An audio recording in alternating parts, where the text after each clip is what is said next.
नमस्कार साथियों, स्वागत है आपका कमाई विद हितेश के सभी सोशल मीडिया प्लेटफॉर्म्स पर। चलिए आज हम बात करते हैं एक नई बिजनेस आइडिया को लेकर। सोफा मैन्युफैक्चरिंग के बारे में हम आपको बताएंगे। इसकी एक्सपेक्टेड कॉस्ट, लागत क्या क्या, ये सब आपको बताएंगे। तो वीडियो को लास्ट तक जरूर देखें। लास्ट में आपको हर वीडियो में आपको बताता हूँ कि इसका फ्यूचर क्या होने वाला है इस बिजनेस का। तो चलिए शुरू करते हैं। सबसे पहले तो इसका मार्केट का ओवरव्यू कि डिमांड और ट्रेंड, क्या ट्रेंड है क्या डिमांड है। सबसे पहले तो डिमांड, भारत के अंदर इसकी डिमांड बढ़ रही है। सबको घर में शहरीकरण के अंदर आय भी बढ़ रही है, आय के साथ साथ आरामदायक फर्नीचर की मांग भी बढ़ रही है।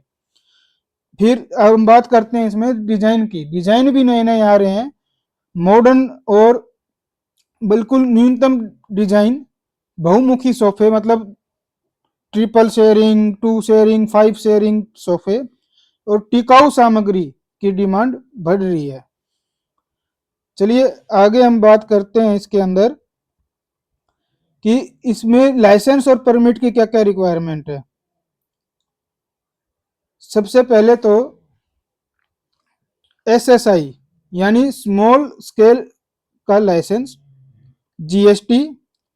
तीसरा है हमारे पास पर्यावरणीय मंजूरी, यानी कहीं इन्वायरमेंट से रिलेटेड किसी की एनओसी की जरूरत है तो उसकी भी। और चौथा है अग्नि सुरक्षा प्रमाण पत्र या फायर से एनओसी लेना।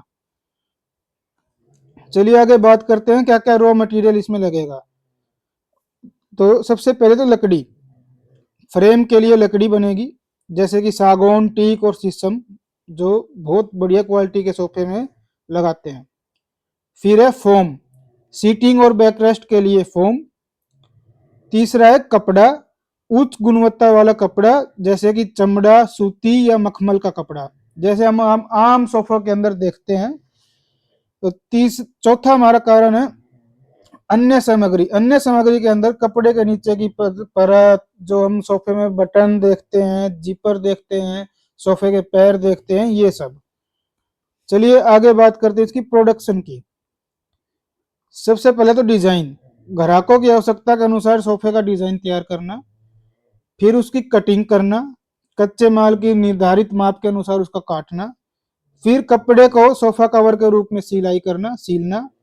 फिर असेंबल, असेंबल में कटे हुए लकड़ी के हिस्से, फोम और सिलाई किए गए कवर को एक साथ जोड़ना। लास्ट में आता है फिनिशिंग। फिनिशिंग के अंदर हम क्वालिटी कंट्रोल, सफाई और पैकेजिंग। चलिए आगे बात करते हैं मशीनरी की और इक्विपमेंट, क्या क्या इक्विपमेंट हमें चाहिए। सबसे पहले लकड़ी काटने की मशीन, आरी और पॉलिश करने के लिए, काटने के लिए, ये सब। फिर सिलाई मशीन, कपड़े की कवर को सिलने के लिए। फिर है उपकरण, उपकरण में असेंबली, फिक्सिंग और फिनिशिंग के लिए जो भी हमारे पास, जैसे ये टूल्स देख रहे हैं साइड में, ये सब आरी, प्लास, पेचकस, ये रंदा, ये सब। चलिए अब बात करते हैं लेबर कॉस्ट की। स्किल्ड और अनस्किल्ड वर्कर्स की क्या क्या रिक्वायरमेंट है।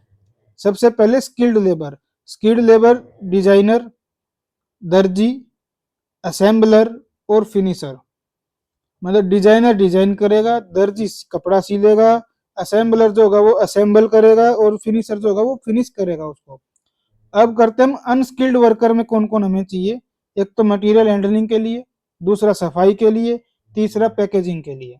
यहाँ हमारे स्किल्ड की रिक्वायरमेंट है ही नहीं।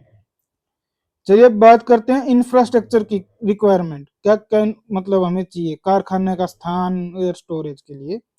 सबसे पहले तो फैक्ट्री लोकेशन, उत्पादन, भंडारण और कार्यालय के लिए पर्याप्त जगह होनी चाहिए।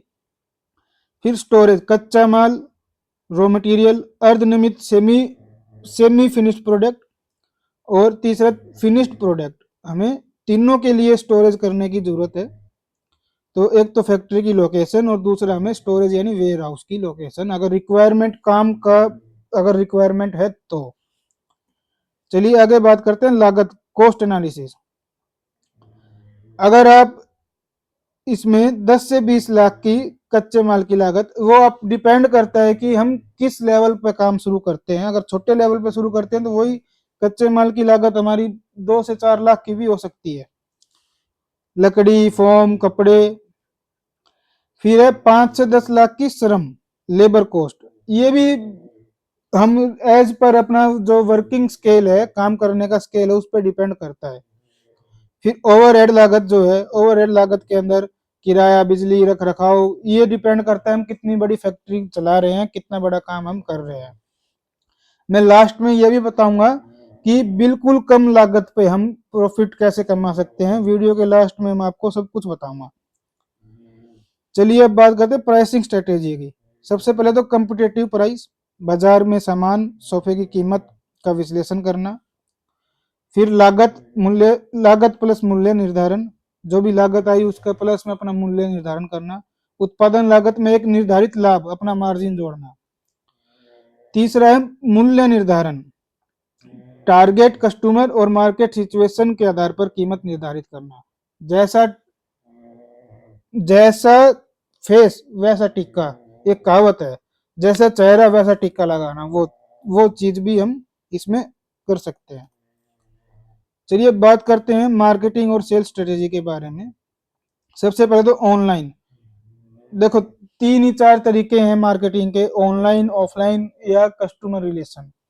तो ऑनलाइन के अंदर वेबसाइट, सोशल मीडिया और ऑनलाइन विज्ञापन, एडवर्टाइजिंग। ऑफलाइन में फर्नीचर स्टोर, एग्जीबिशन और डीलर के थ्रू नेटवर्क क्रिएट करना। तीसरा है ग्राहक संबंध यानी कस्टमर रिलेशन, ग्राहक सेवा, वारंटी और उसकी सहायता, हेल्पिंग करना। तो और अगर आपने कस्टमर को सेटिस्फाई कर दिया ना, तो आप और डिमांड अपने आप ही खींच लाओगे, ऑनलाइन ऑफलाइन फेल उसके बाद। चलिए बात करते हैं प्रॉफिटेबिलिटी की। सबसे पहले तो break even point. Break even point एक वो पॉइंट है जहां पर हम ना तो कुछ कमा रहे हैं ना कुछ गंवा रहे हैं। हमारा स्केल बिजनेस का, प्रॉफिट का मतलब काम का स्केल ऐसा आ गया है कि हम यहाँ पर हम नो प्रॉफिट नो लॉस में है। तो ब्रेक इवन पॉइंट का वही है, sales required to cover production cost, इतनी सेल्स रिक्वायर्ड हो कि हमारा प्रोडक्शन कॉस्ट पूरी हो जाए। फिर है रिटर्न ऑन इन्वेस्टमेंट, जो लगा रहे हैं उस पर रिटर्न कितना आ रहा है। प्रॉफिट डिवाइड बाय इन्वेस्टमेंट, सीधा सीधा जो आपका प्रॉफिट है ना उसको आप इन्वेस्टमेंट से डिवाइड कर दो तो हमारा रिटर्न है, परसेंटेज आ जाएगा। चलिए अब बात करते हैं, जैसे मैंने आपको कहा था कंक्लूजन की। कंक्लूजन के अंदर कितने चांसेस हैं सक्सेस के बिजनेस के, इसके सोफा मैन्युफैक्चरिंग के भारत के अंदर। तो भारत में सोफा निर्माण व्यवसाय में बढ़ती मांग के कारण सफलता की अच्छी संभावनाएं हैं।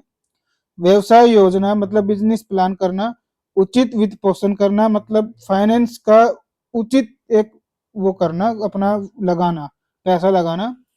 और मजबूत विपणन रणनीति यानी मजबूत आपकी अगर सेल्स स्ट्रेटेजी स्ट्रॉन्ग है ना, तो सफलता के लिए ये सब चीजें महत्वपूर्ण है।